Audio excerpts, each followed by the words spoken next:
What's up everybody? Merry Christmas. Today we're going to talk about 12 spots to explore in the city of San Francisco to get in the Christmas spirit. Let's do it.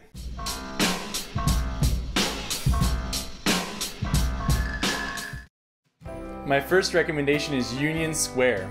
Union Square is the heart of Christmas in San Francisco. It has a massive tree, the hearts that you've seen in lots of photos, and of course ice skating right in the heart of the city.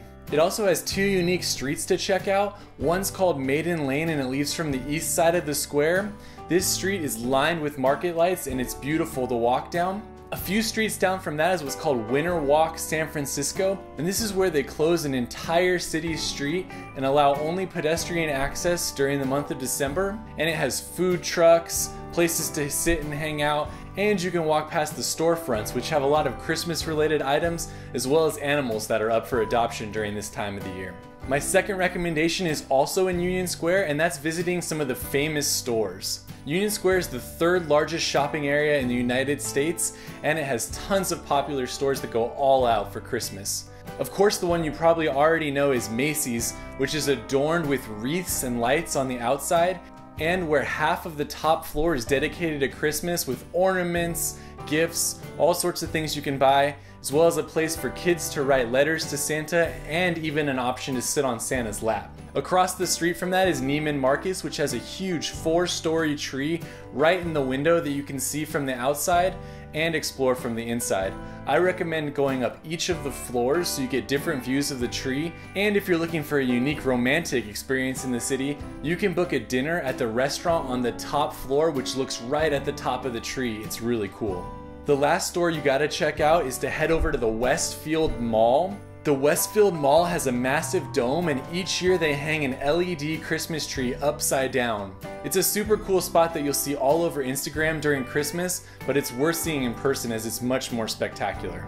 Stop number 3 is to head over to the historic Westin St. Francis. This historic hotel from the early 1900s has 2 cakes that they build and display each year.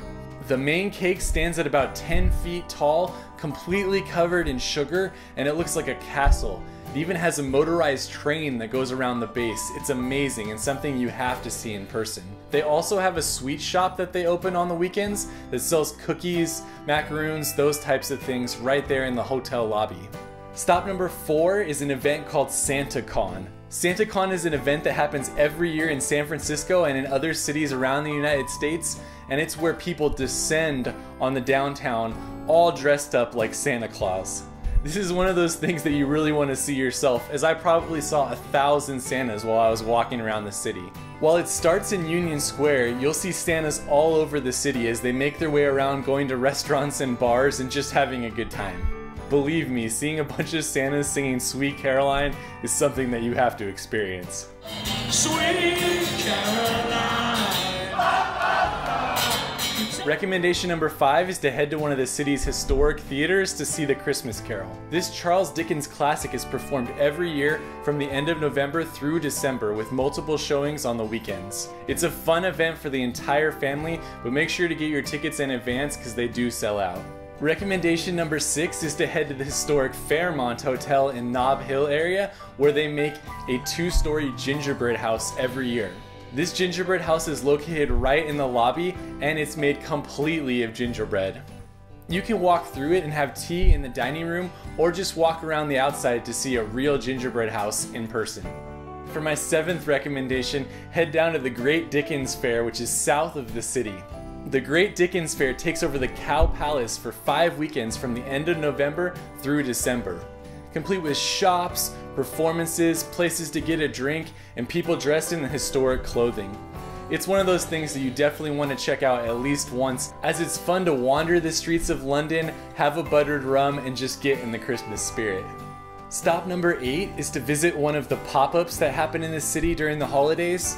Often a lot of the shopping areas will have pop-ups that feature Instagrammable spots you can take pictures at, but one of the most fun you can do this year is to visit Deck the Halls, which is a pop-up bar in the North Beach area of San Francisco, and which has a wall full of penguins with an igloo, a fake roof with reindeer hanging on the top of it, Christmas related drinks, even a giant Christmas tree in the corner. Be sure to get there early though, as this spot gets crazy popular during the weekends. Stop number 9 is to head over to the California Science Center in Golden Gate Park. The California Science Center is an awesome spot to visit all throughout the year with their cool rainforest dome, albino alligator, and lots of other stuff to explore. But during the Christmas season, they have a winter themed exhibit that showcases lots of different Arctic animals, has a snowman theater where you can learn about snowflakes, and has Christmas carols and music that are played in the main hall. If you get lucky, it just might snow on you while you're there. Stop number 10 is a visit to Fisherman's Wharf. While Fisherman's Wharf itself doesn't have a lot of things to do for Christmas, there are lights on the restaurants, lights on the Fisherman's Wharf sign, and you can head into Bowdoin, which has Christmas decorations and a spot where you can visit Santa. The best thing to do is to head over to Ghirardelli Square, which has tons of Christmas related attractions like lights that hang over the entryways, Christmas trees everywhere, and a giant Christmas tree with a G on the top right in the middle of the plaza. Plus, you get free candy when you walk in the Ghirardelli store, so why not do that?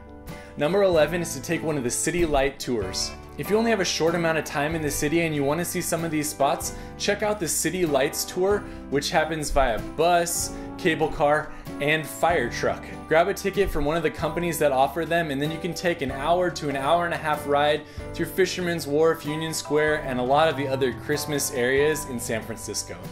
Stop number 12, and my last recommendation, is a visit to Tom and Jerry's house. This privately owned residence in the southern part of San Francisco has been decorating their house for over 30 years. The decorations here are lavish, especially the gigantic tree that they put up every year. This is a fun spot to see during the day and at nighttime, but it is private property, so just observe from afar. So that's it. Hopefully this encouraged you to go to San Francisco and get in the Christmas spirit. Be sure to let me know what I left off that you love in the comments. We'll see you guys next week.